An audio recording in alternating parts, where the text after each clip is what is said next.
உலகெங்கும் வாழும் அன்பான தமிழுள்ளங்களுக்கு அநேக கோடி வணக்கங்கள். நல்ல நேரம் நிகழ்ச்சியூடாக நல்லதே நினைப்போம், நல்லதே நடக்கும், நலமாயிருப்போம். இன்றைய தினம் 15ஆம் திகதி 6ஆம் மாதம் 2024 மந்தவாசரம் என்று சொல்லக்கூடிய சனிக்கிழமை, குரோதி வருடம் ஆனி மாதம் 1ஆம் நாள். இன்றைக்கு தமிழ் மாத பிறப்பு. நவமி திதி, உத்திர நட்சத்திரம், மரண யோகம், கரிநாள், ஆனி மாத பிறப்பு. இன்றைய தினம் ராகு காலம் 9 மணி முதல் 10:30 மணி வரை. இன்றைய தினம் யமகண்டம் 1:30 மணி முதல் 3 மணி வரை. இன்றைய தினம் நல்ல நேரம் 3 மணி முதல் 4:30 மணி வரை. என்ன நேயர்களே, வாருங்கள் இனி இன்றைய தினத்திற்கான ராசி பலன்களை பார்க்கலாம்.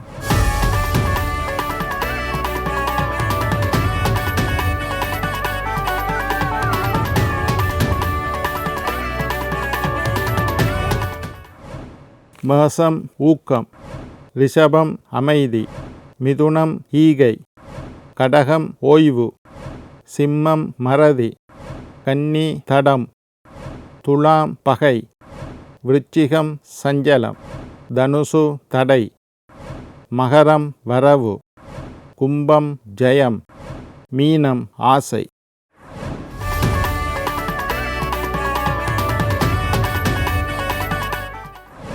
ஆன்மீக தகவல் பகுதியில் தொடர்ந்து உங்களை சந்தித்து வருவதில் மட்டற்ற மகிழ்ச்சி அடைகின்றேன். ஒவ்வொரு நாளும் ஒவ்வொரு விஷயத்தை பார்த்து கொண்டு இருக்கிறோம். அந்த வகையில் இன்றைய தினமும் ஒரு நல்ல ஆன்மீக தகவல்களை உங்களோட பகிர்ந்து கொள்ளலாம் என்று காத்திருக்கிறேன். இன்றைக்கு என்னத்தை பற்றி பேச போகிறேன்டா, மாலை நேர வழிபாடு, சந்தியா கால பூஜை அல்லது மாலை நேரத்தில் எந்த இறைவனை கும்பிட வேண்டும் என்றதை பற்றி பார்க்க போகிறேன். பொதுவாக நாங்கள் வீட்டில் பூஜை செய்யணும், வீடு ஒரு கோயில் மாதிரி இருக்கணும், ஆலயம் போல் வீட்டிலையும் பூஜை புனஸ்காரங்கள் எல்லாம் நடந்து வீடே ஒரு ஆலயம் கோயிலை மாதிரி எங்களுடைய வீடு இருக்க வேண்டும். அப்போ வீட்டில் எப்பவும் நேர்மறையான எதிர்மறையான எண்ணங்கள் இல்லாமல் நேர்மறையான சக்திகள், பாசிட்டிவ் எனர்ஜி வீட்டுக்குள்ளே நிறைந்து இருக்கும்னு நான் சொல்லியிருக்கிறேன்.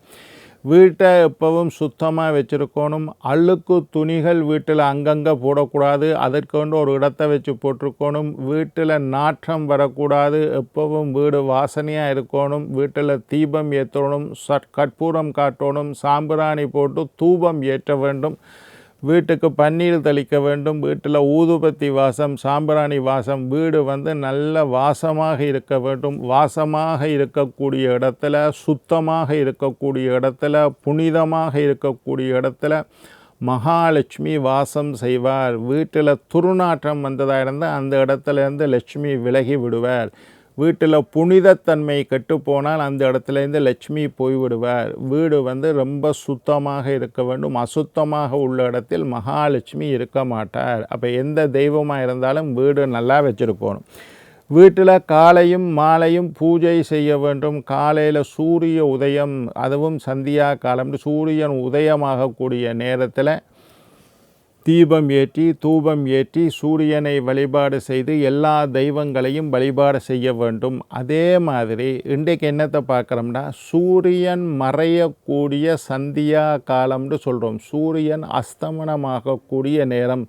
சந்தியா காலத்தில் என்ன தெய்வத்தை வழிபடலாம்? வீட்டில் காலையில் விளக்கேத்தாட்டி கூட பரவாயில்லை, மாலை நேரம் சரியாக 6 மணி சூரியன் மறையக்கூடிய நேரத்தில் வீட்டில் தீபம் எரிய வேண்டும். 5:55க்கு தீபம் ஏற்றிடணும். 6 மணி ஆகைக்குள்ளே சூரியன் மறையும் காலத்தில் உங்களுடைய வீட்டில் தீபம் எரிந்து கொண்டு இருக்க வேண்டும், தீபம் ஏற்ற வேண்டும். அந்த நேரத்திலையும் வீட்டில் சாம்பிராணி போடுவேணும். சில கடைகளெல்லாம் சாம்பிராணி போடுவோம், பார்த்துருக்கீங்கள். வீட்டில் நல்ல தூபம், வாசனையுள்ள நல்ல மூலிகைகளால் தயாரிக்கப்பட்ட, நான் நிறைய தூபத்தை பற்றி உங்களுக்கு சொல்லி தந்திருக்கேன். அந்த மாதிரி ஒரு சாம்பிராணியை புகையை போட்டு வீட்டை வாசமாக வைத்து கொள்ளுங்கள். வீட்டில் 2 ஊதுபத்தி கொளுத்து வையுங்க. வீடு பூரா கமகமண்டு வாசம். அந்த ஊதுபத்தி எரியிற அரை மணித்தியாலும் வீடு பூரா கமகமண்டு வாசமாக இருக்கும். பச்சை கற்பூரம் வச்சுக்கொள்ளுங்க, வாசமாக இருக்கும். ஏலக்காய் வச்சுக்கொள்ளுங்க, வாசமாக இருக்கும். கராம்பு வைத்து கொள்ளுங்கள், வாசமாக இருக்கும். இந்த மாதிரி வாசனை திரவியங்கள், அத்தர், ஜவ்வாது, புனுகு, பச்சை கற்பூரம், கோரோசனை, குங்குமம் போன்று நிறைய அற்புதமான பொருட்கள். இதுகளை எல்லாம் நான் எப்படி பயன்படுத்த வேண்டும்னு சொல்லியிருக்கேன். அந்த மாதிரி வீட்டை எப்பவும் வாசமாக வச்சுக்கொள்ளுங்க. சாயங்காலம் சூரியன் அஸ்தமிக்கக்கூடிய நேரம், எப்பவும் நித்திய பிரதோஷ வேலை, பின்னேரம் 4:30 மணியிலிருந்து 6:30 மணி மட்டும் பிரதோஷ வேலை என்று சொல்கிறோம். அப்போ பிரதோஷம் என்பது சிவனை வழிபடக்கூடிய நல்ல நேரம். அதனால் ஒவ்வொரு நாளும் சூரியன் அஸ்தமிக்கிற நேரத்தில் மாலை பொழுதில் சிவ வழிபாடு செய்யலாம். பிரதோஷம் எப்பவும் மாலையில் தான் வரும். அதனால் சிவ வழிபாடு செய்வதற்கு உகந்த நேரம் மாலை நேரம். சிவபெருமான ஒரு குடும்பத்தோடு உள்ள படமாக சிவன் இருப்பார், அம்பாள் இருப்பார், பிள்ளையார் இருப்பார், முருகன் இருப்பார். சிவனுடைய வாகனம் ரிஷபம் இருக்கும், அம்பாளினுடைய வாகனம் சிம்மம் இருக்கும், முருகண்ட மயில் இருக்கும், பிள்ளையாருடைய எலி இருக்கும். இந்த மாதிரி ஒரு குடும்ப சகிதமான படத்தை வீட்டில் வாங்கி வச்சு மாலை பொழுதில் இந்த படத்தை நீங்கள் வணங்கி வந்தால் உங்கள் குடும்பத்தில் உள்ள பலவிதமான தோஷங்களும் நீங்கும் உண்டு. ரெண்டாவதும் காலையில் எப்படி சூரியன் உதயமாகிறாரோ மாலை 6 மணிக்கு சந்திரன் உதயமாகக்கூடிய நேரம். 6 மணிக்கு சூரியன் மறைஞ்சால் சந்திரனுடைய ஆதிக்கம். சந்திரனுக்கு அதிபதி திருப்பதி வெங்கடாஜல பெருமாள். அதனால் மாலை 6 மணிக்கு திருப்பதி வெங்கடாஜலபதியை பூஜை செய்து வழிபாடு செய்கிறது ரொம்ப விசேஷம். வெங்கடாஜலபதிக்கு 2 நேரம் கொடுத்திருக்கிறேன் பூஜை செய்ய. ஒன்று பிரம்ம முகூர்த்தம் என்று சொல்லக்கூடிய காலையில் 4:30 மணியிலிருந்து 5:30 மணி மட்டும் பிரம்ம முகூர்த்தத்தில் விஷ்ணு வழிபாடு செய்தால் மிகப்பெரிய பாக்கியம். அதே மாதிரி பகலில் கும்பிட்றதை விட மாலை 6 மணி சந்திரன் உதயமாகக்கூடிய நேரம், சூரியன் மறையக்கூடிய நேரம், சந்தியா காலம் என்று சொல்லக்கூடிய அந்த நேரத்தில் மகாவிஷ்ணுவை வழிபாடு செய்வதற்கு உகந்த நேரம். நாங்கள் சொல்லுவோம் காலை பொழுத பிரம்ம முகூர்த்தம்னு சொல்லுவோம், மாலை பொழுத விஷ்ணு முகூர்த்தம் அப்படி சொல்கிற ஒரு வளமையும் இருக்குது. காலையை அதிகாலை பிரம்ம முகூர்த்தம், மாலை சூரியன் மறையக்கூடிய சந்திரன் உதயமாகக்கூடிய காலத்தை விஷ்ணு முகூர்த்தம். அந்த விஷ்ணு முகூர்த்தத்தில் வீட்டில் ஒரு திருப்பதி வெங்கடாஜலபதியை வச்சு அவருடைய பாதத்தில் ஒரு துளசியை வச்சு ஒரு நெய் தீபம் ஏற்றி வழிபாடு செய்கிறது ரொம்ப விசேஷம். மாலை வழிபடக்கூடிய தெய்வத்தில் திருப்பதி வெங்கடாஜலபதியும் உண்டு. மகாலட்சுமிக்கு உகந்த நேரம் மாலை பொழுதுல தான் எங்களுடைய வீட்டுக்கு மகாலட்சுமி வருவதாக ஐதீகம். எனவே மகாலட்சுமியை வழிபாடு செய்வதற்கு உகந்த நேரமும் மாலை பொழுதில் மகாலட்சுமி வழிபாடு செய்யலாம். 3ஆம் பிறை தரிசனம், சந்திரனை தரிசனம் செய்கிறது. 3ஆம் பிறை சந்திரனை பற்றி நான் நிறைய பேசியிருக்கேன், டேட்டெல்லாம் கொடுத்துருக்கேன். அந்த 3ஆம் பிறை சந்திர தரிசனம் செய்வது மாலை பொழுது. அதே மாதிரி மாலை பொழுதில் வாசலில் உட்கார்ந்து பேசக்கூடாது. மாலை பொழுதில் தூரதேச பிரயாணங்களுக்கு வெளிக்கிடக்கூடாது. மாலை பொழுதில் தவறான வார்த்தைகளை பேசக்கூடாது. நீங்கள் அதை ஆழமாக புரிஞ்சுக்கொள்ளுங்க. நான் அதை பற்றி பேசியிருக்கேன். எருமை, மாடு, சனியன், வீணாப்போ, நாசமாப்போ, துளைஞ்சு போ, செத்துப்போ, ஒளிஞ்சு போ, இந்த மாதிரி வார்த்தைகளை மாலை பொழுதில் பேசக்கூடாது. எதையும் வீட்டில் இருந்து தண்ணி கொடுக்கக்கூடாது, அரிசி கொடுக்கக்கூடாது, அதே மாதிரி காசு கொடுக்கக்கூடாது. மாலை பொழுதில் இதெல்லாம் செய்யக்கூடாதுன்னு சொல்லியிருக்கேன். அப்போ மாலை பொழுது சிவ வழிபாட்டுக்கு உகந்தது, விஷ்ணு வழிபாட்டுக்கு உகந்தது, அம்பாள் வழிபாட்டுக்கு உகந்தது, லக்ஷ்மி வழிபாட்டுக்கு உகந்தது, சந்திர வழிபாட்டுக்கு உகந்ததெல்லாம் மாலை பொழுது. சரி, அந்த விஷயம் முடிஞ்சுது.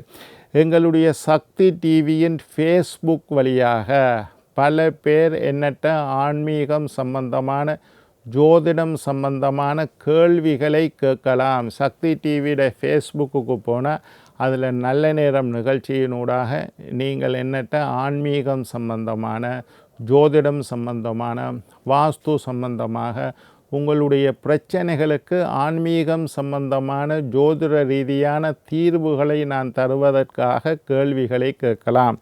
அந்த வலையில் கிருஷ்ணதேவி ஃபேஸ்புக் ஊடாக கிருஷ்ணதேவி ஒரு கேள்வியை கேட்டிருக்கா. அவள் கேட்டிருக்கிறா என்னென்னா, தான் மக நட்சத்திரம், சிம்ம ராசி, தனக்கு இப்போ எப்படி காலம் இருக்கின்றது. இது ராசிபலன் சம்பந்தமான கேள்வி. இதை விட ஆழமான தத்துவார்த்தமான கேள்விகளை கூட நீங்கள் தாராளமாக கேட்கலாம். ஒவ்வொரு நாளும் நிகழ்ச்சியில் ஒவ்வொரு நாளைக்கு ஒரு கேள்வி எடுத்து பதில் சொல்லுறேன். கிருஷ்ணவேணிக்கு 7வது வீட்டில் சனீஸ்வரன் இருக்கிறதுனால அவள் கவனமாக இருக்க வேண்டும். குடும்ப விஷயத்தில் கவனமாக இருக்கணும். அவள் தன்னோட வயசை குறிப்பிடையில் குடும்ப விஷயத்தில் உறவுகளில் பகை ஏற்படுறதுக்கு வாய்ப்பு இருக்குது. தொழிலில் ஏதாவது மாற்றங்கள் ஏற்படலாம். தொழில் மாற்றங்களில் கவனமாக இருக்கணும். அதே நேரத்தில் குடுக்கல் வாங்கல் விஷயத்தில் கவனமாக இருக்கணும். அதே நேரத்தில் ஆரோக்கியத்தில் தோல் நரம்பு சம்பந்தமான நோய்கள் வரக்கூடிய வாய்ப்பு இருக்குது. கிருஷ்ணவேணியை பொறுத்தவரையில் இப்போ சாதகமான காலம் இல்லை. நிதானமாக பொறுமையாக சகிப்புத்தன்மையோடு விட்டு கொடுத்து நடக்க வேண்டும். பிணை பொறுப்பு ஜாமீன் கையெழுத்து விஷயங்களை செய்யக்கூடாது. கிருஷ்ணவேணி நீண்ட ஆயுள், நீங்கள் எல்லோரும் நீண்ட ஆயுள் நிறைந்த ஆரோக்கியம் நீங்காத செல்வத்தோட வாழ வேண்டும் என்று வாழ்த்தி வணங்கி விடைபெறுகின்றேன். உங்கள் ஜோதிட சித்தர் டாக்டர் ராஜராஜ குருக்கள்.